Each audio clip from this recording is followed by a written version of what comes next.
Al-Badar, para musyahidin dan musyahidat, para pemirsa kaum muslimin dimanapun antum berada, rahimani wa rahimakumullah ajma'in. Semoga setiap kita senantiasa dirahmati dan diberkahi oleh Allah Rabbul Alamin. Assalamualaikum warahmatullahi wabarakatuh. Alhamdulillah, alhamdulillahi azimul ihsan, wasi'ul fadli wal judi wal imtinan. Ashhadu an la ilaha illallah al-karimul mannan, wa ashhadu anna muhammadan abduhu wa rasuluh al-mab'utsu rahmatan lil insi wal jan. Sallallahu alaihi wa ala alihi wa ashabihi wa ala man tabi'ahum bi ihsan. Amma ba'du. Allahumma la ilma lana illa ma 'allamtana fa'allimna ma jahilna wa dhakkirna mimma nusina. Allahumma 'allimna ma yanfa'una wanfa'na bima 'allamtana wa zidna ilma. Allahumma inna nas'aluka ilman nafi'a wa rizqan tayyiba wa amalan mutaqabbala. Allahumma hdina wa saddidana wa aslih lana sya'nana kullah wa la takilna ila anfusina tarfata ain. Kaum muslimin dan muslimat, Bapak Ibu saudara-saudari, para hadirin dan para musyahidin, jemaah yang dimuliakan oleh Allah Tabaraka wa Ta'ala. Pada pertemuan dan kesempatan yang berbahagia ini, kita akan mempelajari bersama beberapa poin yang kami sadur biiznillah Tabaraka wa Ta'ala dari sebuah risalah yang telah disusun oleh salah seorang guru kita, Fadilatul Syekh Ibrahim ibn Amir Ar-Ruhaili hafizahullah ta'ala wa ra'ahu, dengan judul Fiqhut Ta'abbudi fi Ramadan, fikih beribadah di bulan Ramadan. Beliau hafizahullah ta'ala wa ra'ahu membagi di dalam risalah ini menjadi dua bagian. Bagian yang pertama, fikih beribadah kepada Allah secara umum, baik ketika kita berada di luar Ramadan, apatah lagi ketika kita berada di bulan Ramadan. Lalu kemudian bagian yang kedua, beberapa faedah yang beliau sebutkan sebagai rambu-rambu atau kaedah dalam beribadah di bulan yang berkah, bulan Ramadan. Kaum muslimin, Bapak Ibu, saudara-saudari, jemaah yang dimuliakan oleh Allah Tabaraka wa Ta'ala. Kita mengetahui bersama bahwa tujuan penciptaan kita dan seluruh makhluk yang ada adalah tujuan yang agung dan mulia, beribadah kepada Allah Subhanahu wa Ta'ala. Sebagaimana Allah berfirman di dalam surat Az-Zariyat ayat 56.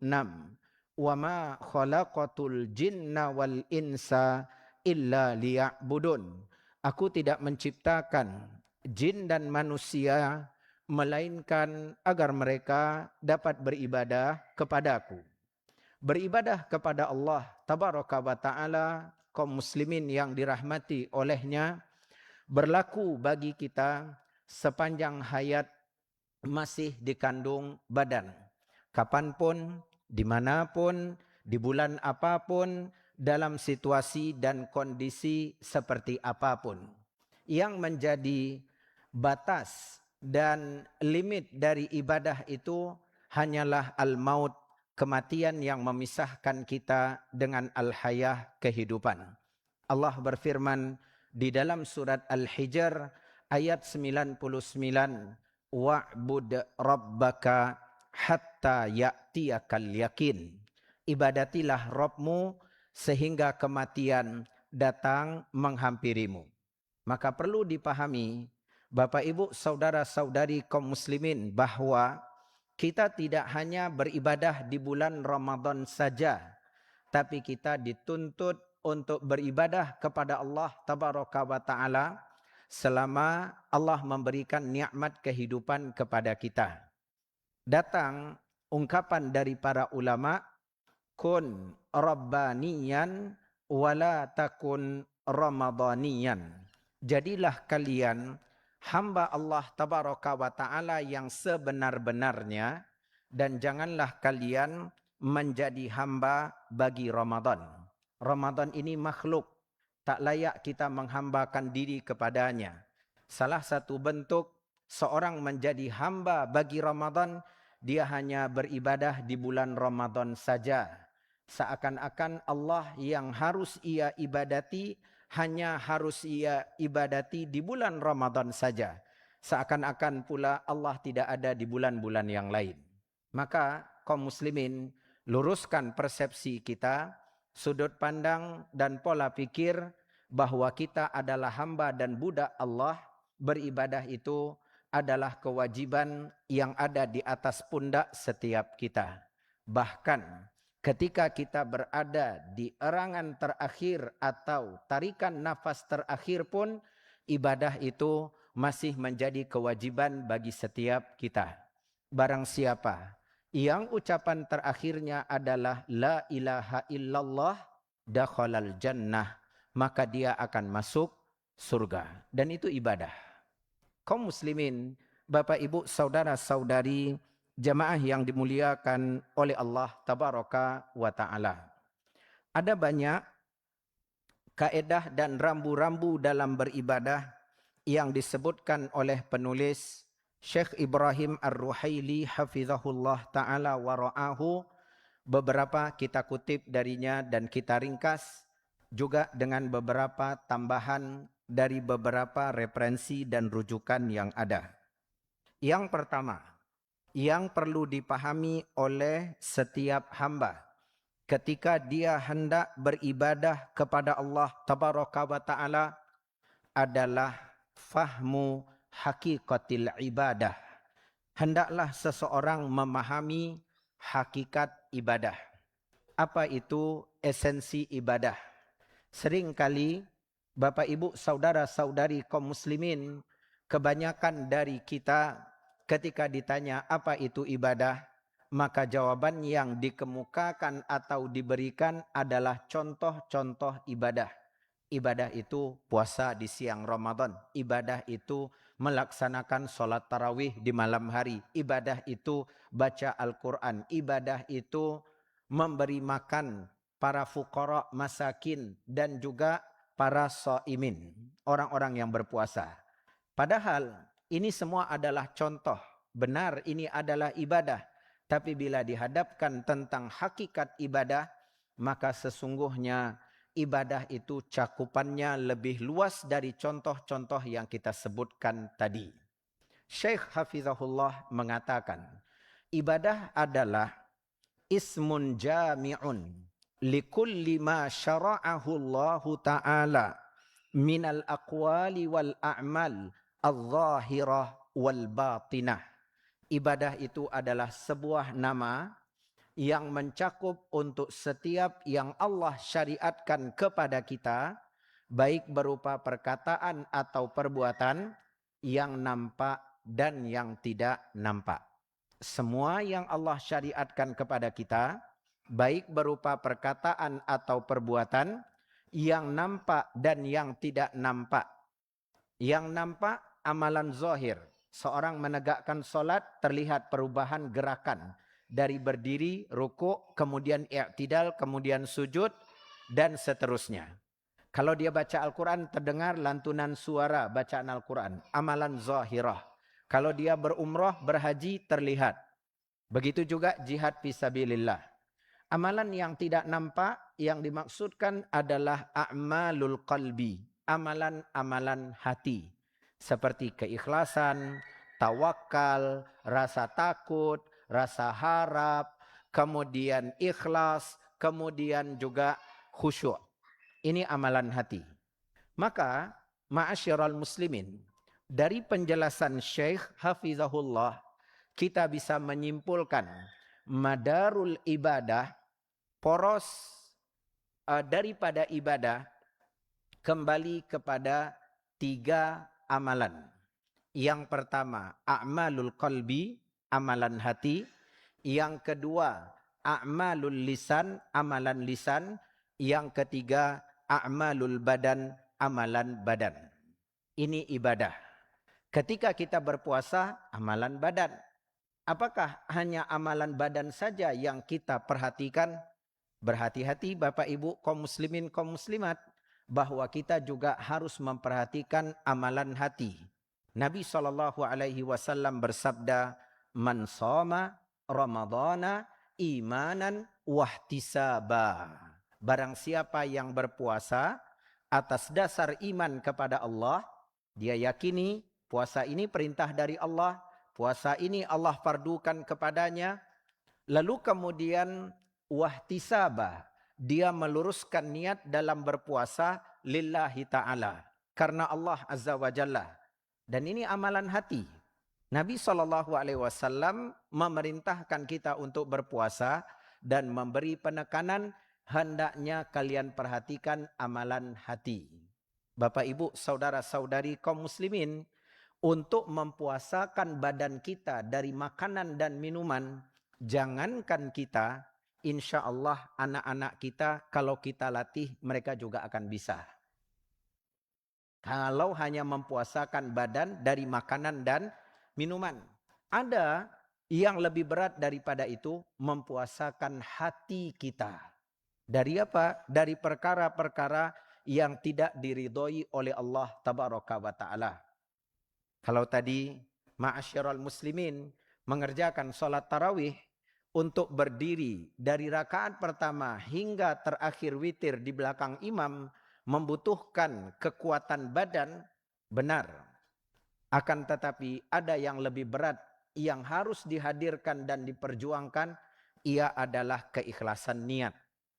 Maka ibadah itu amalan hati, amalan badan, amalan lisan, dan amalan badan.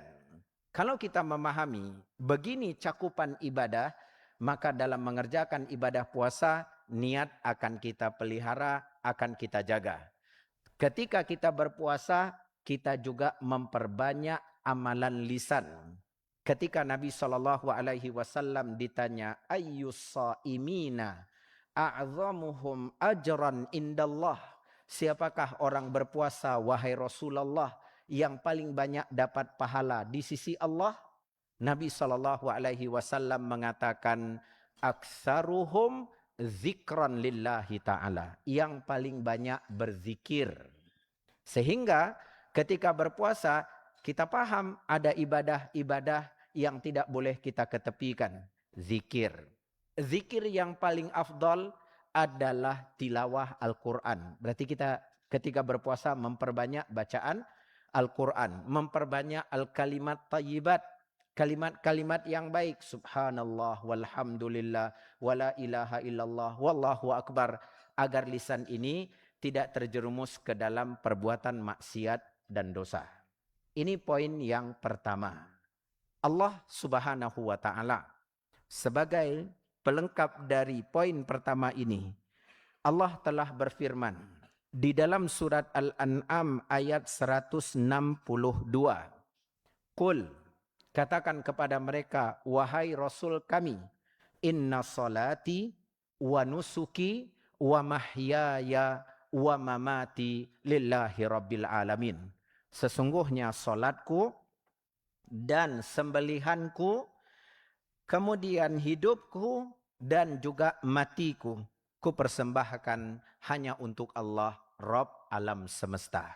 Salat mewakili seluruh amalan badan, nusuk, penyembelihan, ya, mewakili seluruh ibadah maliyah, ibadah menggunakan harta, kemudian mahyaya wa mamati, semua bentuk ibadah yang harus kita kerjakan di dalam hidup kita, mau amalan hati, amalan lisan, amalan badan, kita hanya lakukan untuk Allah, Rabb alam semesta. Kaum muslimin, Ini kaedah yang pertama. Pahami hakikat ibadah. Sehingga kita tahu ada banyak ibadah yang bisa kita lakukan di bulan yang berkah. Yang kedua, telah kaum muslimin dan muslimat, Bapak Ibu, saudara-saudari pelajari dan juga sudah dipahami serta diamalkan. Tinggal harus kita pelihara dan kita perhatikan.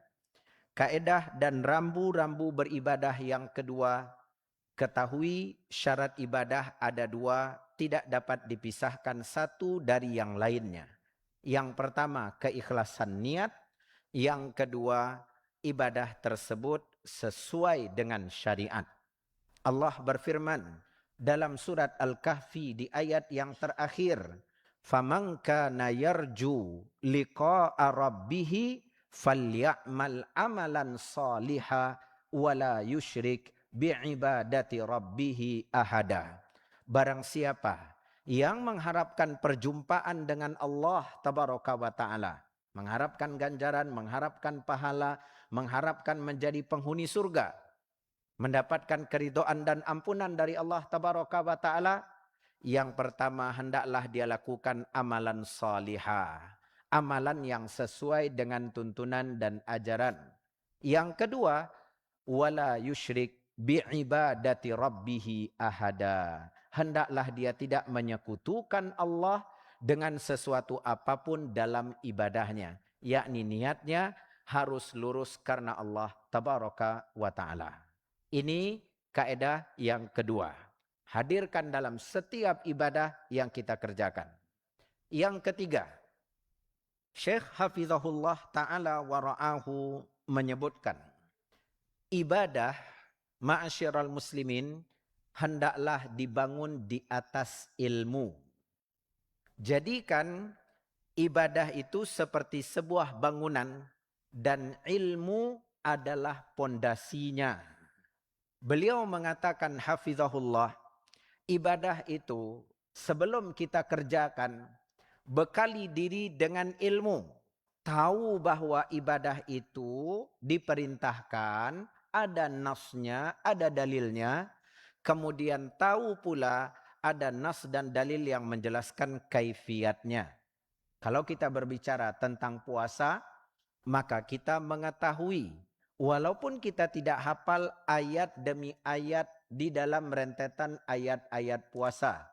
Al-Baqarah 183 hingga 187. Yang penting kita tahu di dalam Al-Quran ada.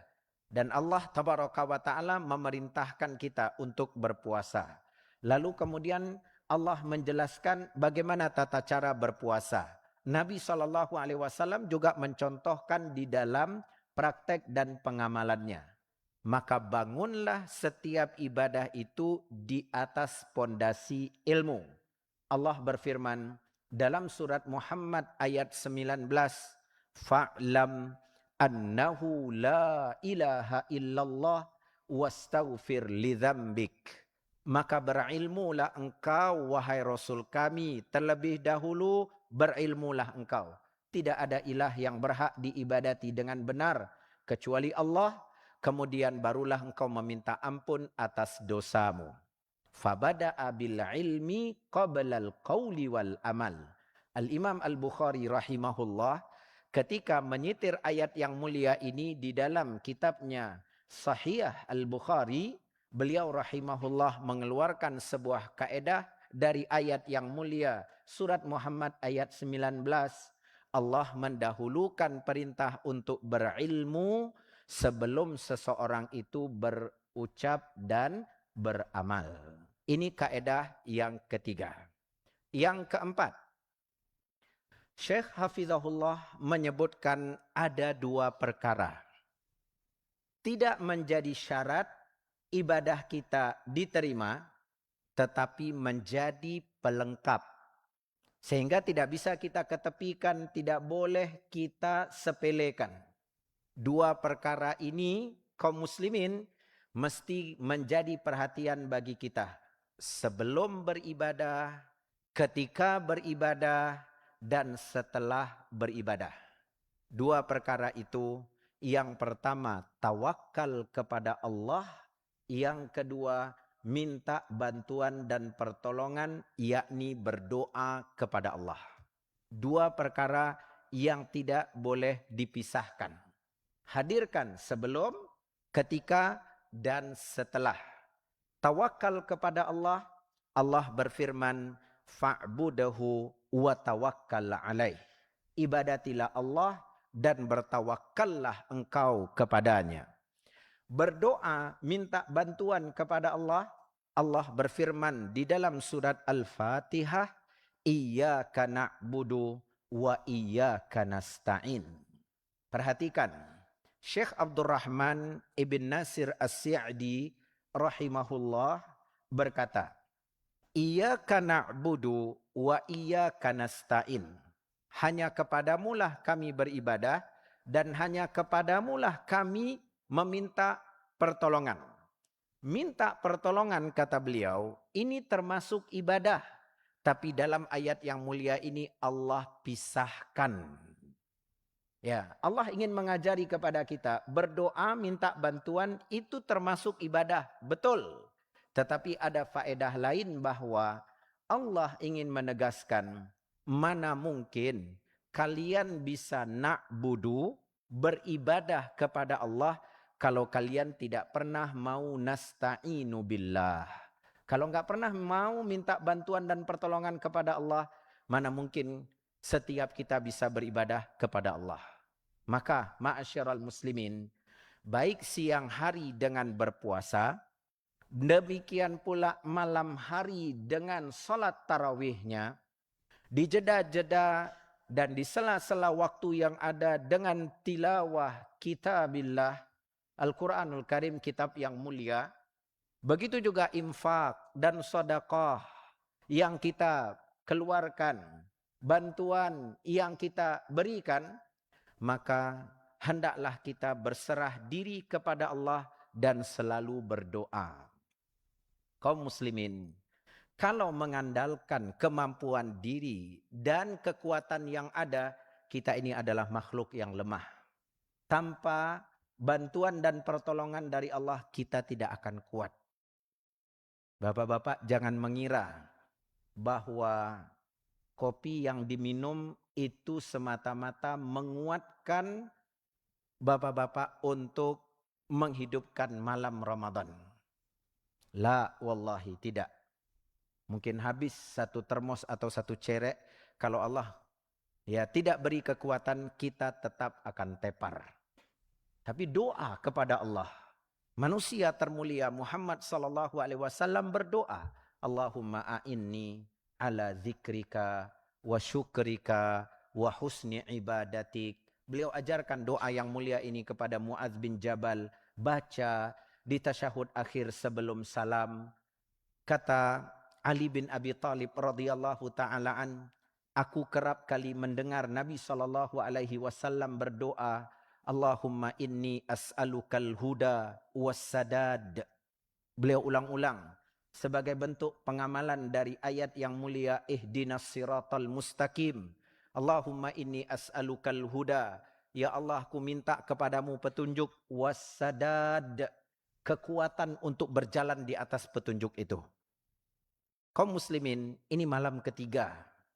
Ya, tidak ada yang bisa memastikan malam keempat, kelima dan seterusnya kita akan sekuat, kita akan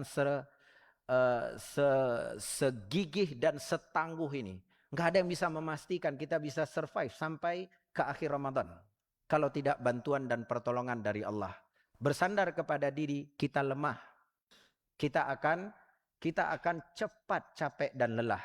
Mintalah bantuan kepada Allah, minta pertolongan kepada Allah, berserah kepadanya. Tahukah Bapak Ibu, kenapa dua perkara ini melengkapi kaedah dalam beribadah kepada Allah? Karena ada penyakit hati yang bisa menyusup ke dalam hati orang-orang yang beribadah, di antaranya adalah ujub. Rasa bangga terhadap diri. Pulang nanti ketemu kawan, baru pulang Pak? Baru pulang. Jangan sabalik hari Pak. Nggak tanggung-tanggung kok Pak, ibadah. Nah, itu kaum muslimin cukup mengganggu, mengusik.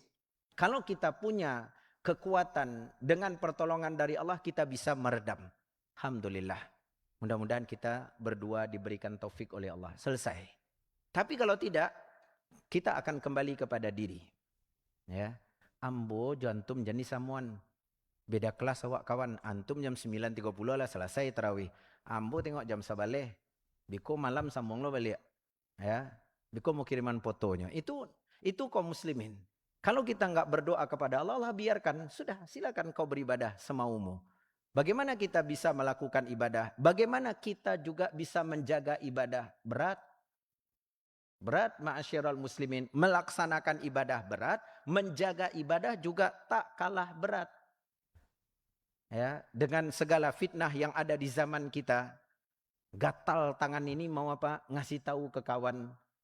Kawan nyari-nyari, bang mana bang, kok nak nampak bang di masjid komplek. Oi, masjid komplek jolek keluarlah dari sarang tuh. Langsung kirim. Ambo di Al-Badar gini wah. Ya, mainnya 1,5 juz 2 juz kawan. Ndak main kalau juz 30 itu. Kaum muslimin di saat yang sama membanggakan diri, di saat yang sama merendahkan orang lain. Ini berat. Maka tawakal dan berdoa itu punya peran penting. Oleh karena itu kata beliau, hadirkan sebelum, sedang, dan setelah. Lalu kemudian yang kelima. Yang kelima, Syekh membawakan kaum muslimin dengan beberapa poin rincian dan ini bisa mencerahkan kita.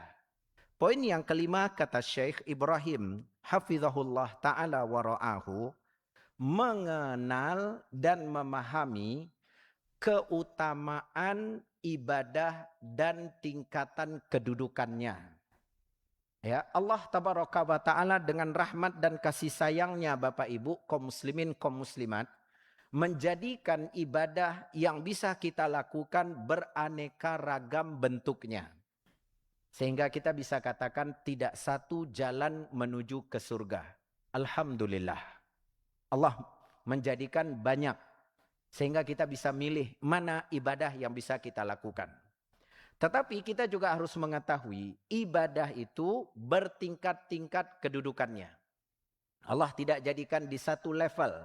Ada faktor-faktor yang mempengaruhi ibadah itu lebih tinggi kedudukannya daripada ibadah yang lain. Maka berbekal dengan ilmu dan paham akan hal ini, kita tahu mana yang harus menjadi prioritas kita dari semua ibadah yang ada. Yang pertama, Syekh Hafizahullah mengatakan, ibadah itu akan terangkat dan mengalahkan semua ibadah yang ada, termasuk semua pelaku ibadah yang ada, bi'tibaril ikhlas, karena faktor keikhlasan. Semua alhamdulillah Bapak Ibu kaum muslimin kaum muslimat salat tarawih. Ibadahnya sama, amalannya sama. Tapi samakah niat yang ada di dalam hatinya? Setelah Allah tabaraka wa taala kemudian masing-masing kita yang tahu. Jangan pernah kita menilai niat orang. Ya. Awak yakin Pak kok kurang? Kok kurang Pak? Enggak pakai jubah adanya. Dari mana Bapak tahu? Kalau pakai jubah itu sempurna keikhlasannya. Nah, jadi ma'asyiral muslimin jangan sibuk melihat dan menilai niat orang, periksa niat kita. Ya, itu yang membuat safnya kita berdiri di saf yang sama, berimamkan dengan imam yang sama, tapi ibadahnya terangkat di sisi Allah karena keikhlasan. Bapak Ibu kaum muslimin kaum muslimat tentu ingat hadis yang mulia. Nabi SAW bercerita di hadapan para sahabat.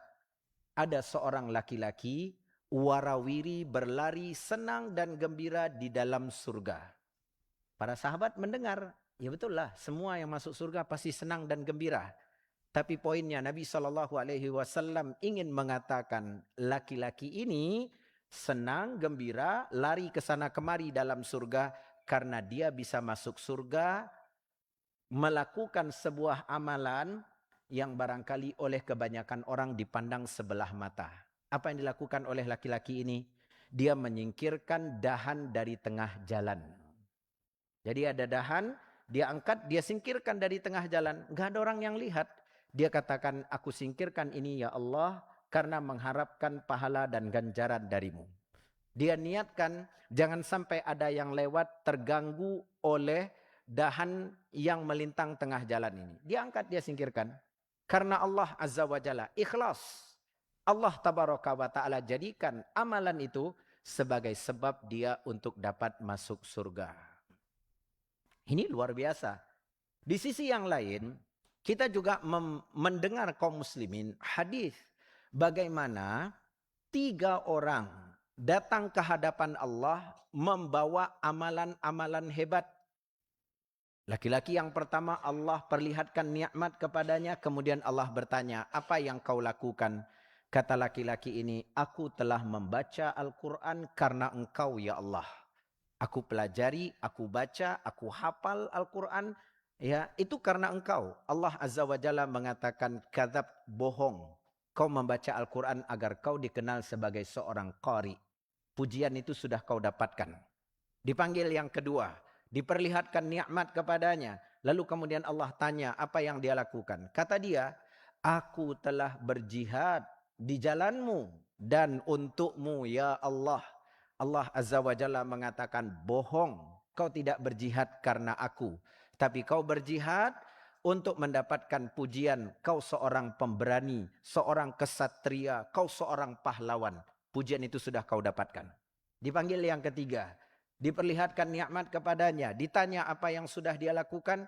Dia katakan aku sudah berinfak karena engkau ya Allah. Allah mengatakan bohong. Kau berinfak agar kau mendapatkan gelar sebagai seorang yang dermawan. Bapak ibu kaum muslimin kaum muslimat renungkan. Menyingkirkan dahan dari tengah jalan karena keikhlasan menyebabkan laki-laki itu dapat masuk surga.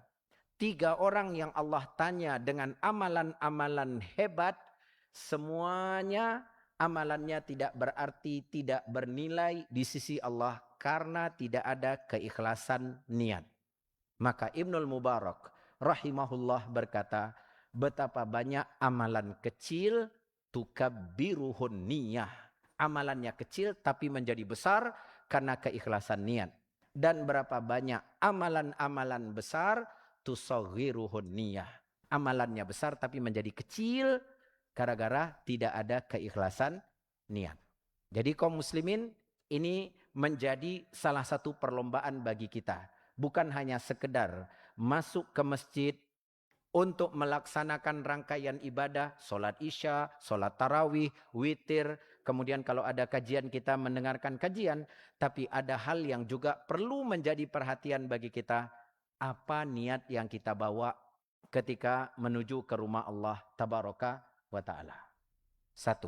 2. Ibadah itu akan terangkat kaum muslimin. Karena faktor mutaba'ah. Sesuai dengan yang dilakukan oleh Nabi SAW. Semakin mendekat kepada sunnah, semakin tinggi kedudukannya. Contoh, 2 orang saudara. Sama-sama sholat tarawih. Tapi yang pertama kaum muslimin, dia mengerjakan sholat tarawih ya, dengan pelaksanaan yang tidak lama. Dalam artian ma'asyiral muslimin, bacaan di dalam sholat tarawihnya tidak lama. Ya pendek ya, tapi juga tidak terburu-buru. Namun yang kedua, lelaki ini dia sholat tarawih dengan bacaan yang panjang, lama. Nabi SAW mengatakan, afdolus sholah tulul kunut. Sholat yang paling afdol itu yang lama berdirinya, panjang bacaannya.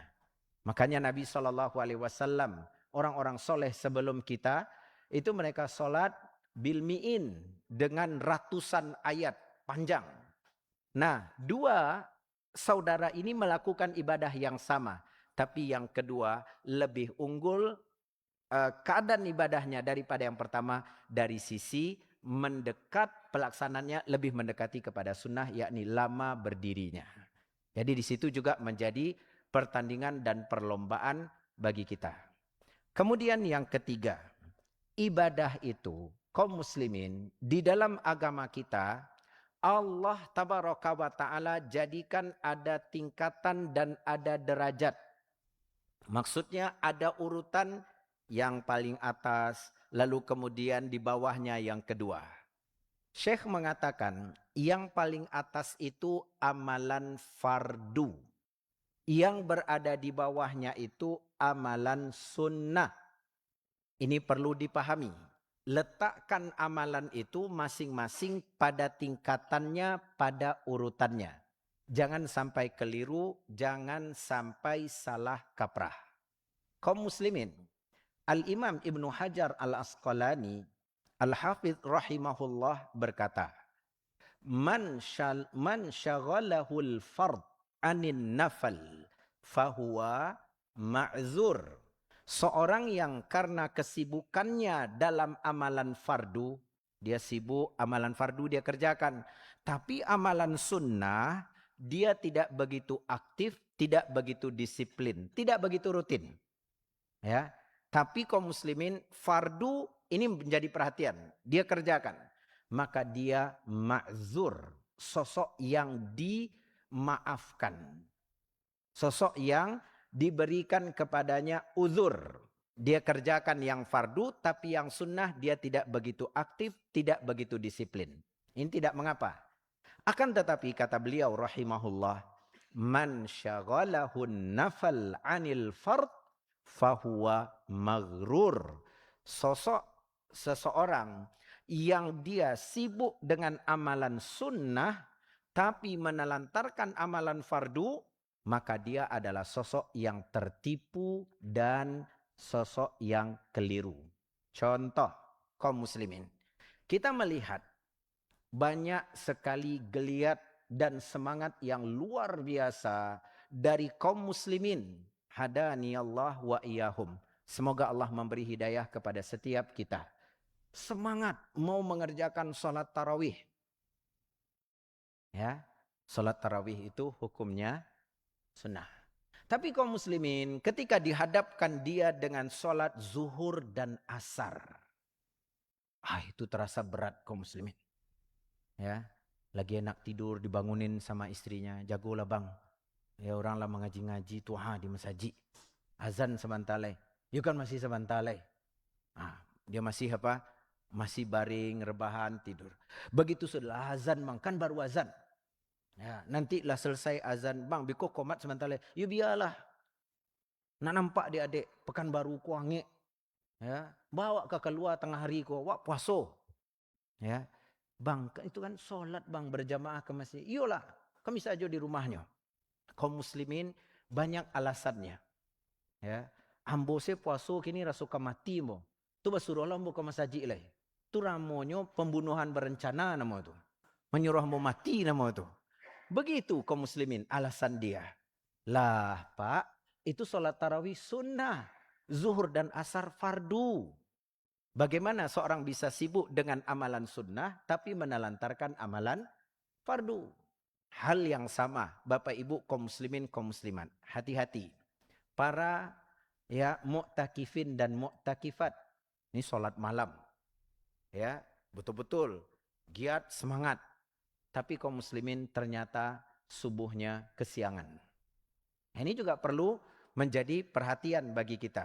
Ada yang harus kita perbaiki.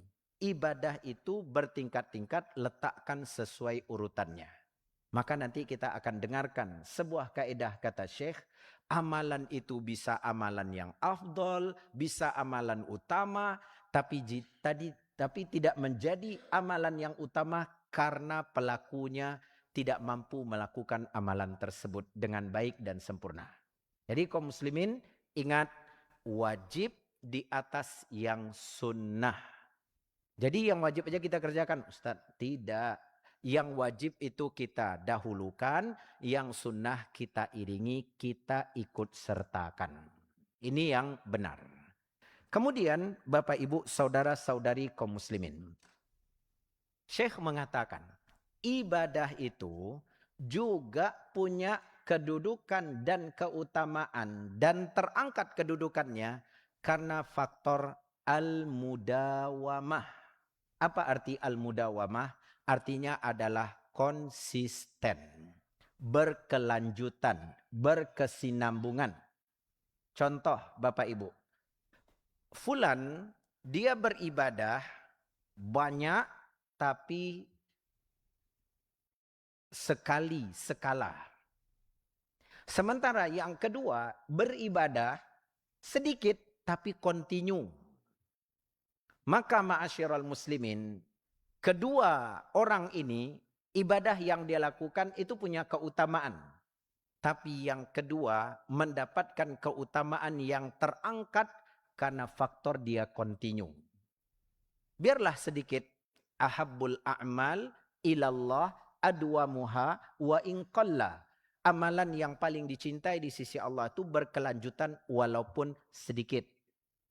Nah, semisal ma'asyiral muslimin di bulan Ramadan, kita kemampuan baca Al-Quran kita, kaum muslimin tidak sekuat dan sehebat saudara kita. Kita duduk di sebelah dia, begitu lihat halaman yang dia baca, tebal, udah juz 20. Apa ndak minder kita kaum muslimin, mengatur jarak kita. Malam ketiga tapi udah juz 20. Kancang le kawan kau baca. Sementara kita pelan-pelan kaum muslimin. Baru masuk juz 2, mau selesai masuk juz 3. Pelan. Tidak mengapa. Tidak perlu kita berkecil hati, tidak perlu kita menyerah dan putus asa. Kalau giko abi pahlo diambil adik kawan kau sadonya Ustaz. Udahlah mau tutup je lah Al-Quran kau le. Enggak, baca terus Bapak Ibu, baca terus. Kemampuan kita segitu, yang penting kita continue. Ya. Kalau dipanas-panasi Ustaz oleh kawan, bang malam ketiga, juz 3 je baru, apa tu bang pulang kampung lah bang lai. Nah itu kaum muslimin tidak perlu. Kita tetap tenang, fokus, continue. Ya. Walaupun kemudian ditakut-takuti, itu bang selesai Ramadan ikut, tibolo Ramadan tahun muku, alunya kan khatam malah. Kalau model itu cara bang baca Al-Quran. Tidak mengapa. Lanjut aja Bapak Ibu. Ya, karena orang yang terbata-bata, kesulitan dan kepayahan baca Al-Quran dapat 2 pahala. Ya, kita nggak sehebat dan nggak sekuat bacaan kita seperti fulan, nggak apa-apa.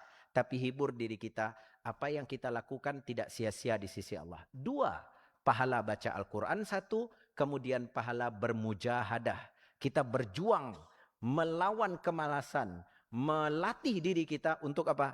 Terus maju. Ya. Insya Allah kaum muslimin, orang yang continue la yusbak, kata Syekh. Dia tidak akan pernah bisa dikalahkan. Ya, seorang ma'asyiral muslimin, atlet pacu lari, itu apakah dia gempur dari awal? Enggak lah. Yang benar itu dia continue, konsisten, pelan-pelan. Begitu mendekat putaran terakhir baru dia pecut. Punya cara yang terus menerus, itu yang akan continue sampai ke garis finish. Adapun yang gas, awak pokoknya gas. Betul, selesai kaum muslimin. 10 hari pertama khatam dia. Tapi kalau dia tidak berdoa dan tidak berserah diri kepada Allah, ini bisa menipu dan memperdaya dia. Wah, santailah dulu. Ya, imam aja di masjid alun sampai juz 10 lah. Di Al-Badar tu awak lah khatam 30 juz. Ya. Ayo baca lagi. Enggak lah. Biko khatam wak 2 kali ko hebat lo daripada imam ko. Ya, hebat lo daripada jemaah yang lain. Enggak lah. Itu menipu, memperdaya. Akhirnya dia akan ulur-ulur. Ramadan habis dia cuma bisa mengkhatamkan 1 kali. Padahal kaum muslimin kemampuannya bisa membuat dia menoreh prestasi yang lebih baik daripada itu. Itu berbahaya. Oleh karena itu teruslah walaupun sedikit. Kemudian Syekh mengatakan, kita gabung. Yang membuat amalan itu terangkat kedudukannya, faktor waktu dan tempat. Kalau tempat misalnya beribadah di 2 tanah suci, itu tentu berbeda. Dengan solat yang, contohnya solat di Masjid Nabawi dan Masjidil Haram tentu tidak sama dengan kedudukan solat yang kita lakukan di Masjid Al-Badar sebagai contoh. Kemudian waktu bulan Ramadan. Ini tidak sama dengan bulan yang lain. Maka jangan kita beribadah ma'asyiral muslimin dalam keadaan yang sama. Tidak ada peningkatan. Harusnya ini menjadi incaran kita. Ramadan dengan segala kemuliaan dan keutamaannya ada perlipat gandaan pahala. Berarti kita juga harus mudha'afatul a'mal. Meningkatkan amalan kita, memperbanyak ibadah kita. Karena ada kemuliaan waktu.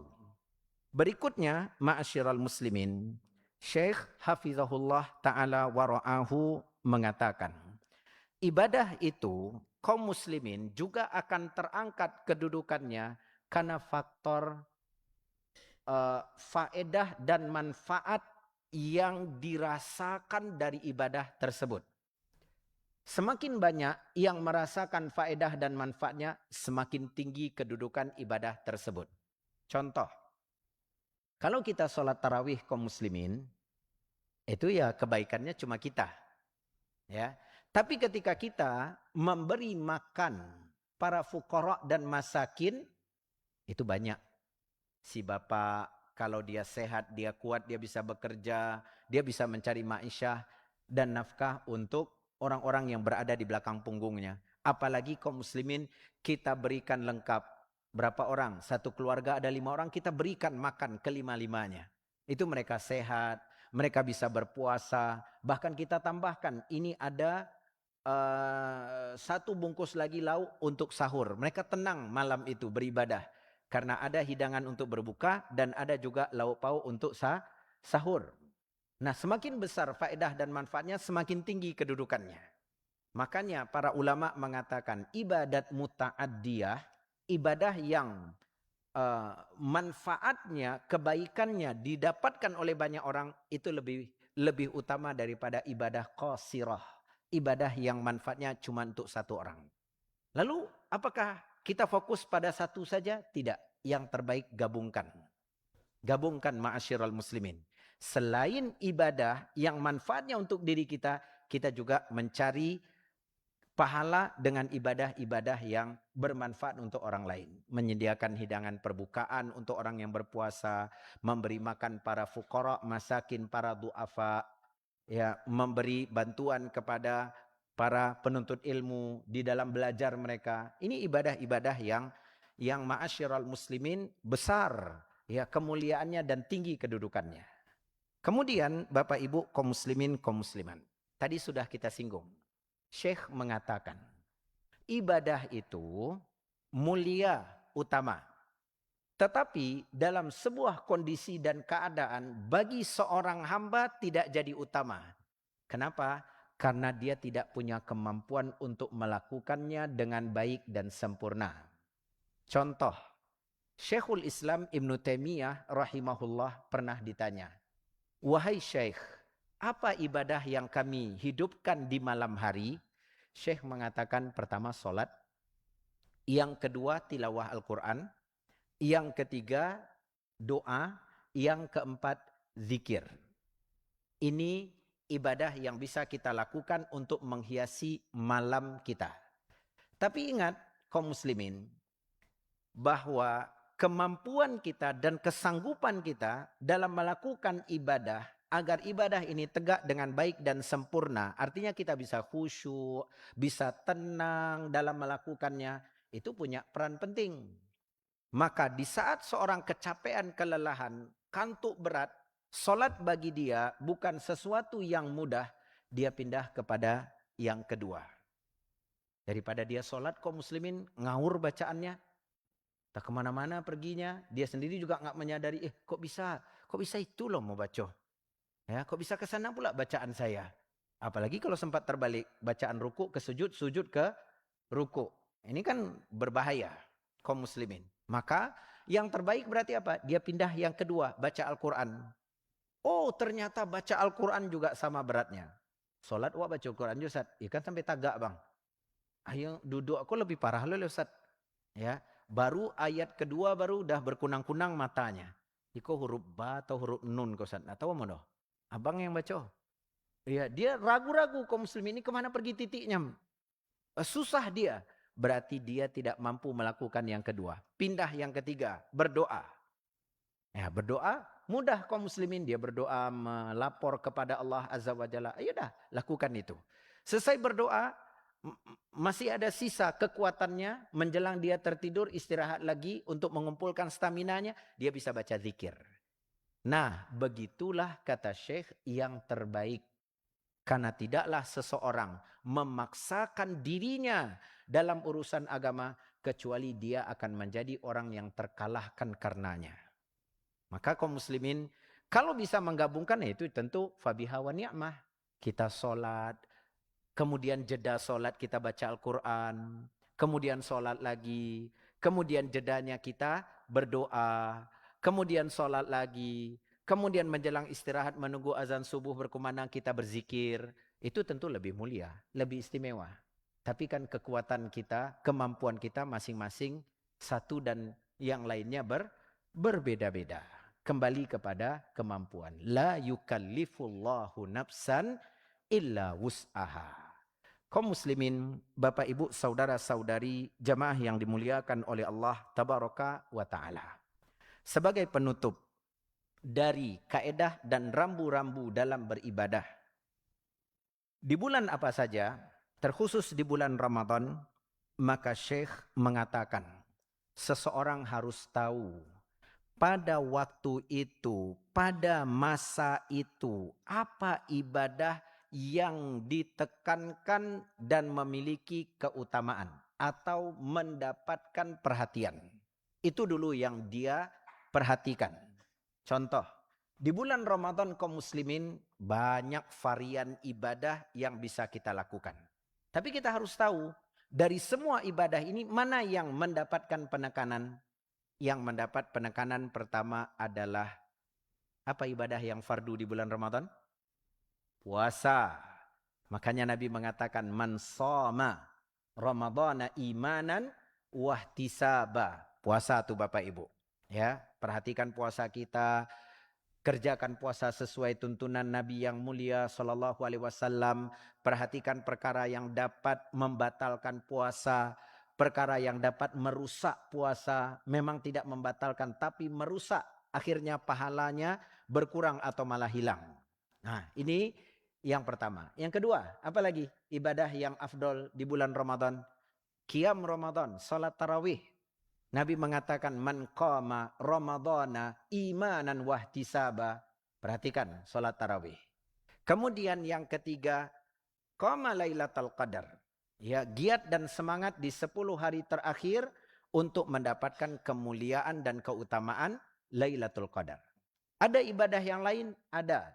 Nabi SAW bersabda, afdolus sadaqah sadaqatun fi Ramadan. Sedekah yang paling afdol itu sedekah di bulan Ramadan. Dalam bentuk apa? 2. Pertama, memberi makan fakir miskin. Yang kedua, menyiapkan hidangan perbukaan untuk hamba-hamba Allah yang berpuasa. Ini menjadi incaran kita.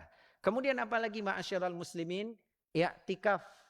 Karena ibadah i'tikaf itu tercantum di dalam rentetan ayat-ayat puasa. Wala tubashiruhunna wa antum akifuna fil masajid. Jangan kalian melakukan hubungan suami istri dengan pasangan kalian, sedangkan kalian sedang beriktikaf. Dan Nabi SAW iktikaf. 9 Ramadan yang Nabi temui dalam hidupnya, beliau beriktikaf. Di tahun terakhir, beliau bahkan beriktikaf dari tanggal 20. Dari pertengahan Ramadan. Bukan 10 hari terakhir saja, tapi dari pertengahannya. Kemudian ma'asyiral muslimin, apalagi ibadah yang mendapat sorotan dan perhatian di bulan Ramadan? Baca Al-Quran. Karena Allah mengatakan syahrul Ramadan alladzi unzila fihil Quran. Nabi SAW tiap malam bertadarus dengan malaikat Jibril.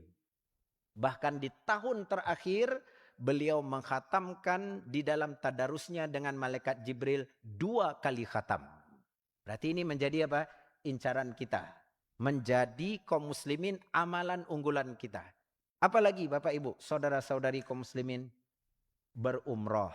Nabi mengatakan barang siapa yang berumroh di bulan Ramadan, maka keutamaannya seperti berhaji bersamaku. Jadi ma'asyiral muslimin, kita tahu ini nih pada waktu ini, pada masa ini yang paling utama. Yang lain Ustaz kita tinggalkan, enggak, yang lain kerjakan, tapi ini jadi sorotan dan pusat perhatian. Contoh yang lain sebelum kita tutup pelajaran kita. Antara azan dan iqamah. Saya tanya kepada bapak-bapak, apa yang afdal kita lakukan? Antara azan dan iqamah, Pak? Doa, ya. Dalam hadis disebutkan antara azan dan iqamah ada solat. Kemudian hadis yang lain antara azan dan iqamah ada doa. Maka kata Syekh Hafizahullah, solat dulu, setelah itu berdoa. Bisa nggak kita berdoa di dalam solat? Bisa. Ketika sujud dan tasyahud akhir, gabungkan di situ. Sekiranya nanti selesai solat sunnah kita khawatir tidak bisa berdoa. Itu sudah cukup. Tapi kalau bisa dipisah, lebih baik kita sholat dulu, kemudian kita berdoa. Udah selesai nih Ustaz, apa lagi? WA Ustaz? Bukan.